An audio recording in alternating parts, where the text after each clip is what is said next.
Well, Trump was calmer than most people expected, and Hillary wants to spend more and more money. And by the way, we're all racist. I'm Dan Perkins. Happiness is a new job for many Americans. I'm Don Mazzella. It's time for Two Guys from Verona. Each week, you will hear from Dan Perkins, a financial expert, a regular columnist for the Hill website, and best-selling author, and Don Mazzella, a veteran journalist, author, and radio host talking about things that concern you politically, financially, and socially. They will also try to give listeners a heads up on future happenings. Well, Don, tonight we have a special guest. We have a gentleman by the name of James Didio, who is a former deputy sheriff in Lee County near Fort Myers, Florida, and he wants to be the new head sheriff, and he wants to put more police on the street. I think it's important that we are in a unique position to have Jim on tonight because of what's been going on in Charlotte and what's been going on in the discussion about the police, even in the debate last night. So I know Jim has some pretty strong opinions. So, Jim, welcome to Two Guys from Verona. Yeah, thank you. Thanks for having me. I'm glad to be here, and it's great to talk with you guys tonight. Thank you very much. Go ahead, sir. If he has strong opinions, he'll work well in this show. That's true. That's true. No wimps and no political correctness allowed in this show. Jim, you were on the sheriff's department for 10 years in Lee County, and you left. And tell us why you left and why do you want to come back? Well, I can tell you that after being a deputy for so many years, trying to start a family in Southwest Florida as a cop is really hard. We hadn't received a raise in almost 10 years, and we were still at the $35,000 level. We're actually one of the lowest paid agencies in the state of Florida, $8,100 less than the other agencies there. So, when I decided to leave, it was monumental for me because, I love my job as a cop. I like helping people. There's many aspects of this job that I just absolutely loved. But when it came down to not being able to afford to raise a family and to get by with life, I had to make a significant change, and I went into the private sector of business on my own. And from there, and then at some point in time, after you were in the private sector, what made you decide to run for sheriff? Well, very shortly after I became a private business owner and learning, obviously the ups and downs of owning a business, which has been outstanding. I still own a business today. But I learned very quickly that I miss law enforcement, and a local small municipality took me back as a part-time officer to patrol the waterways of Southwest Florida, beautiful Southwest Florida, and also help with training and exercises out on the island with my knowledge and experience. With that being said, I still obviously paralleled the Lee County Sheriff's Office and watched every move and saw the same thing going on. And I said, listen, I'm going to step aside here and I'm going to take a crack at politics. And so you decided to run as the independent candidate because right. of the Republican incumbent. I believe his name is Scott. Yeah. What do you see, Jim, as the differences between you and Sheriff Scott? Sheriff Scott has done, an outstanding job. He's a 30-year law enforcement officer here in Lee County. He's a 12-year sheriff, but he is actually nearing his retirement.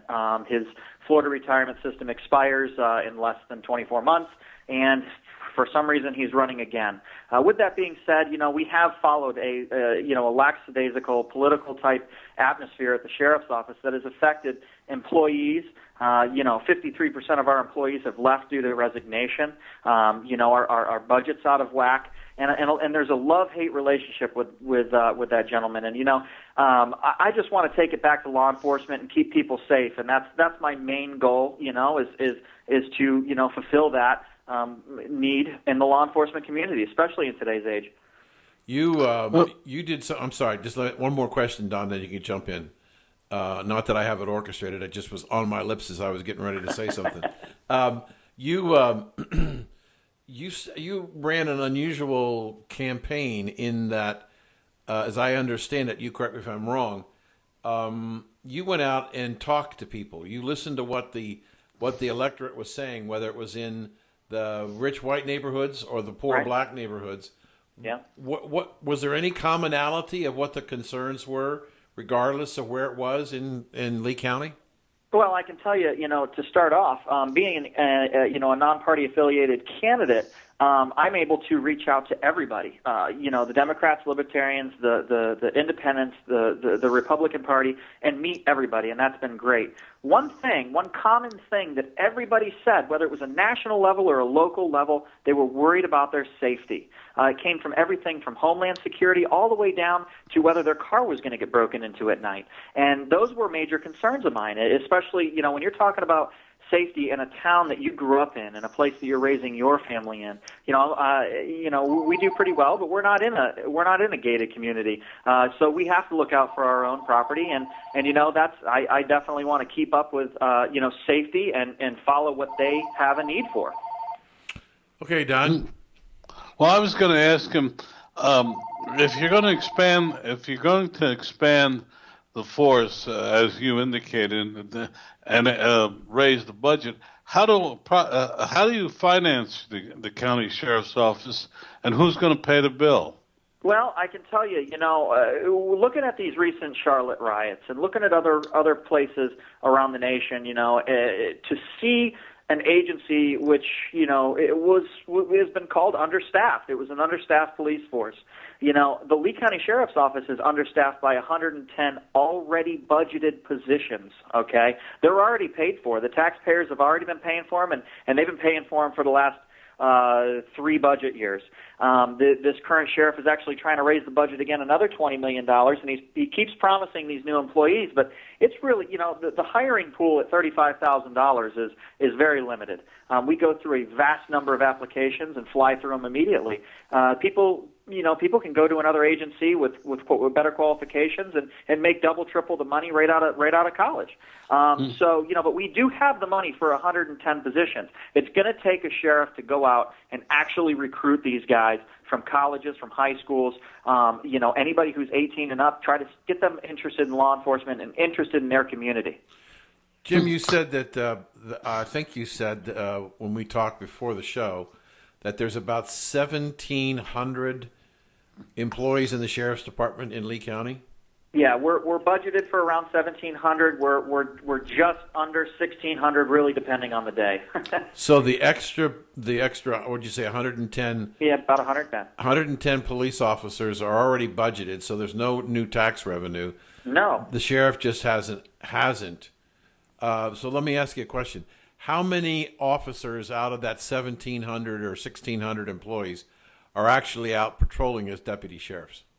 Well, our need is for somewhere around 400. And I can tell you that right now on the roads alone, between the districts and the shifts and the guys who actually hit the streets, we're looking at a number somewhere around, and sometimes less than 200 at a given time. That's low. That's low for us. That's lower than when I was there. It's lower when I started. Lower than when I started. So what's the risk? What's the risk of having such a low, to the community? What's the risk of having such a low participation rate in the sheriff's department?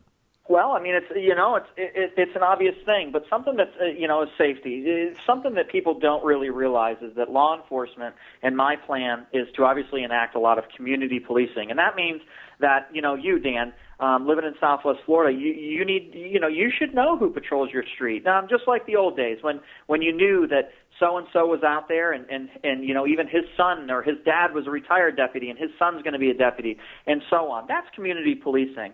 And when you have 200 deputies, when you're supposed to have 400 deputies or 350 or whatever the exact number is, you lose that. You lose the ability to reach out to the individual communities. All you're doing is answering calls, and you're doing a reactive patrol. You're reacting to crime. You're not very proactive at all, and that's a huge risk in law enforcement. So if you were to be elected sheriff, what do you think is a good number to have on the streets patrolling?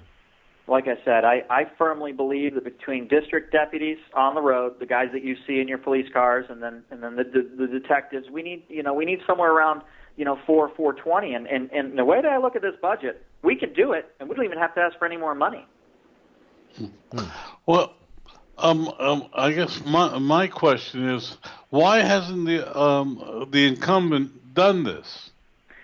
Well, I can tell you that like I said, the hiring pool is tough, and in recent years, being such a political guy, as I said before, not a bad guy, but highly political, he's done a lot of promotions. We have a number of administrative deputies who carry a gun and a badge that are getting paid sometimes triple what it would cost to have a new deputy on the road. So that's 3 deputies in one guy, and this one guy, he's an administrator. And you know how administrators are, 30 years in, they're public service guys, as we use quotation marks, and they don't really do a whole lot. They're the guys who are, they're doing safety classes here and there, and that's about it 5 days a week. We need guys on the street. And that's very important, and he's not doing that. Your number, if I can do the math right, is if there's 1,600 or so people in the sheriff's department, 200 on the road, 200 right. 225. Are you saying there's almost 1,400 bureaucrats? Well, we do run our jails, and we have a little bit of the equal amount of jail deputies, administrators over there, and we also run our court systems.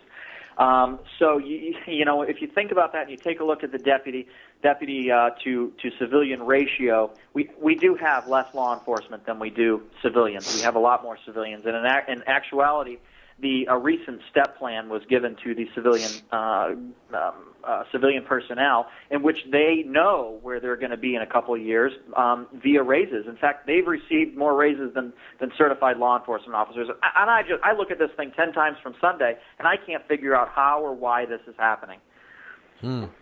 So let's go to Charlotte. Okay. As a person very working part-time, interested in becoming sheriff, and what have you seen that might have implications for Lee County, and what would you do as sheriff to make it safe? Well, you look at a place like Charlotte, and obviously we're watching the news media, right? And it looks like it's mayhem down there. It's looking crazy. And when in actuality it was 4 square blocks. Now, my wife went to Appalachian State University, and we've spent many good times up in Charlotte, North Carolina. And I've been through those streets, and we have close family and friends that live there. But bringing it back to Lee County, I kept thinking as I watched all these riots throughout the past couple of years, I was trained in field force, crowd control, and riot management. I was on a specialized team for a number of years, and, we were actually considered unnecessary by our current sheriff, and he refused to pay us for any, time spent in official training, and it really baffled me. So a lot of people had dropped out of that. So it's clear that we must prepare and be ready in the event that this takes place in our county. We're going to have, as a sheriff, I'm going to have an implemented, creative, and highly trained plan with a foolproof outcome if this ever happens in our community. We need to maintain law and order while investigations are being conducted. I mean, that's just the downright of it, because these guys are acting, these rioters seem to act hours after the gunshots go off. And that's limiting our ability to actually take a look at this thing and find out what's going on. People are already coming to conclusions. You're absolutely right. I was in Boston this weekend, and I was talking to a Boston police captain about this and that, and he said the blacks get the first shot now. Police fear. Yeah. Would you want to comment on that at all? Well, I mean, I think about that because in training and coming up, that had been said, and it's not the first time that I've heard that. And we think of who takes the first shot as something in the military, such as rules of engagement. Well, in law enforcement, we define our rules of engagement as a use of force continuum. And listen, we're trained to go home at night. We face every type of evil out on these streets. And when a person doesn't follow basic commands, he won't show his hand, or even he pulls a weapon. We call this an increased force response. Does every situation mean that someone gets shot? No. But let me bring it home for the listeners here. I've been a cop for 10 years, and I've pulled my gun, but I've never shot anyone, and I don't want to shoot anybody. I absolutely, unequivocally want to go home at the end of my shift with my 2 young children and my beautiful wife. I do this to save lives and to create a better world. As it does, every other cop wearing the badge thinks this same thing. I respect your life just as much as my own. But I'll tell you what, if a guy's going to pull a gun on me, I hope I can get the gun out quicker. And that's just the way that like I said, I just want to go home at the end of the night. So we've got about 30 seconds, Jim. Great. Why do you think the people of Lee County should hire Jim? Yeah, I'll tell you, I'm running for sheriff to make our homes safe for all people in Lee County. I want to represent everybody in Lee County and make sure, because it is my job, it is what I'm trained to do, is to keep you safe during the day and at night. And that's my whole main goal here. Well, Jim, thank you so much for spending part of your evening with us, and good luck to you in your November race, and maybe we'll talk to you again. Hey, Dan, Don, thank you guys, and have a good night. You too. Bye. This is Dan Perkins. And Don Mazzella. We're the Two Guys from Verona. Go to our website, twoguysfromverona.com, and we'll be right back after these messages from our sponsor.